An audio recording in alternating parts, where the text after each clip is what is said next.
अर्थातच काल आदरणीय पवार साहेबांनी ती मीटिंग घेतली आणि माननीय जयंत पाटील साहेबांनी प्रस्ताव ठेवला काल की जयंतरावांची इच्छा होती की आम्ही सगळ्यांनी मिळून राज्याची अकाउंटेबिलिटी, कारण का आज टेलिव्हिजन पाहिल्यावर इतकी काळजी वाटते.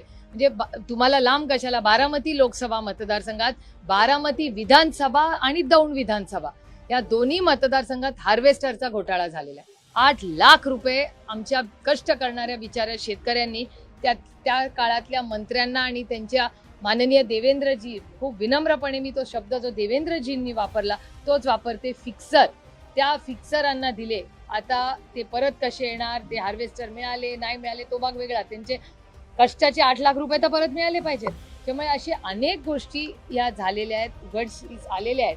तर ह्या 100 दिवसाचं आणि गेल्या नुसतं 100 दिवसाचं तर आम्ही ऑडिट करणारच, पण त्याचबरोबर गेल्या अनेक वर्षामध्ये अनेक जिल्ह्यांमध्ये ज्या चुकीच्या पद्धतीने कामं झाली आहेत, ज्याच्यात कष्ट करणारा शेतकरी भरडला गेला आहे, किंवा आमच्या बहिणी आहेत ज्यांची नावं, म्हणजे आता तुम्ही इंदापूर तालुका बारामती लोकसभा मतदारसंघात येतो, तिथे इंदापूर तालुक्यात एकट्यात 6000 महिलांची नावं कमी केलेली आहेत लाडकी बहीण योजनामध्ये. 6000, 5940 टू बी एक्झॅक्ट.